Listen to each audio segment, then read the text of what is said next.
Sanibona bafethu uvani lo. So njengoba ngizoshaya le video nje ngizonihlebela. Angifuni nimemeze, angifuni kumele nithi shh. Ningayithi ivule indaba le. Ngixoxela ke mina ngiyonixoxela. Kunombiko engiwuthola izolo. Lo mbiko lo njengoba ngiwuthola izolo bafethu kuthiwa ama-plans ejezi leBafana Bafana alikhiwe. Ama-plans ejezi leBafana Bafana. Mengithi ama-plans, I'm not talking about ijezi eselakhiwe. No, I'm speaking about ama-plans okungenzeka kube ijezi elizokwazi ukuthi iBafana Bafana idlale ngalo, isirepresente ngalo. Okuyi-home kit ne-away kit. Home kit ne-away kit. Niyazi bafethu each and every time ama-national teams akha amajezi amabili azodlala ngawo kuma-competitions. Nayibona La Coq Sportif nayo yawakhipha wayo iBafana Bafana yozogqoka kwi-AFCON. So i-Adidas nje uyi-partnership neBafana Bafana nje ama-plans awo alikhiwe izolo. Selikho lama-plans athelikho nje ngawa-screenshota fast. Ngithe sengiwa-screenshota fast abe senyamalala. Yabo abantu abaningi abawabonanga ngithe sengiyabuyela awasekho yabo. So kule website engi-screenshot khona monikhumbula kahle I spoke about ijezi le Orlando Pirates elisha elizophuma yabo. I spoke about ijezi le Orlando Pirates elisha elizophuma and leya website leya iyona engangibone khona amajezi amaningi bawalikha khona. So lama plans lawo ngiwabone khona ngithe sengiyabuya asinyamalele awasekho okukhombisa kona ukuthi ngenzeka leli jezi leli ngizokukhombisa lona ijezi amajezi kahle kahle abawenzayo amajezi abawakhayo. So ngizoqala nge-home jersey. I-home jersey ungangitshela wena ngokwakho kuma-comments ukuthi uzoyirate ba out of ba. Mina ngokwami home jersey yinhle but ke ungangitshela wena kuma-comments ngokwakho ungayirate siphi iscore. Ngoba nibona bafethu ipost la ipostiwe yabo. Ipost la ipostiwe ngi-screenshotile ke le ngasithatha screenshot thiwe no more Le Coq Sportif Adidas South Africa World Cup home and away kits info leaked. Info elikhiwe bafethu.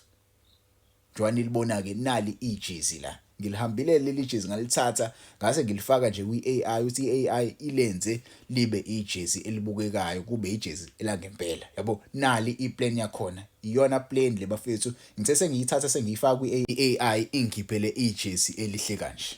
Ingikhiphele nje ijezi njengoba lilona likanje.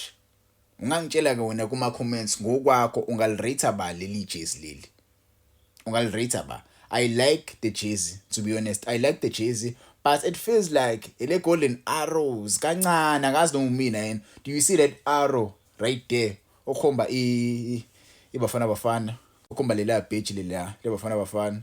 Ngathi inob arrows nyana phakathi yabo. Inob arrows nyana phakathi, but I like the jersey, I like the style. It's something fresh, it's something new yabo. It's a different feeling yabo. It's been a while since we saw jersey leBafana Bafana el creative kanje. You see the patterns, it resonates with the Ndebele culture. You look at it jersey let's say it's Galaxy, you can see the patterns right there.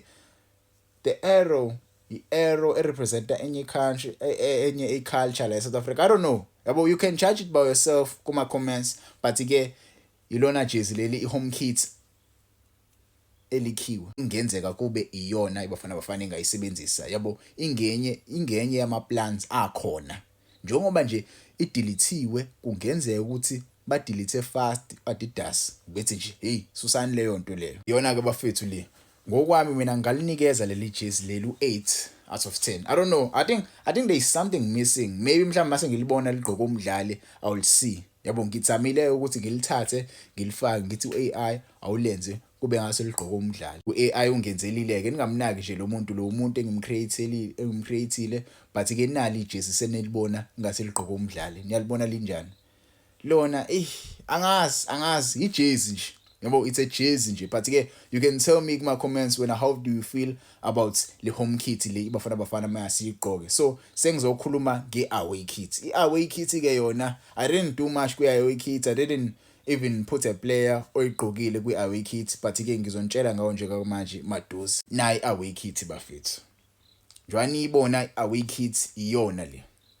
Iyona iaway kit le njwani ibona le lapha uLeAdidas lulia olusha. Ama-team amaningi ke bafethu eAdidas kule season especially overseas iaway kit yakhona inalo lapha uLeAdidas lolu lakudala bele likhumbula ke lo lapha ulia. Sibona nje ama-team amaningi adlala le eEngland adlala ko Europe asebenzisa lo lapha for iAdidas for ama-away kits akhona. So ilona-ke ijezi eli away nalo ngilithathile ngalifaka kwi-AI ngathi i-AI ayilenzi kube ngazi ijezi la ngempela ngilibone i-fabric yakhona uthi ngaba kanjani.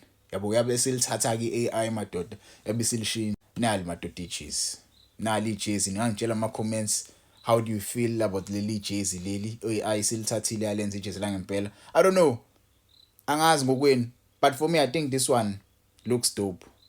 This one looks great actually for me.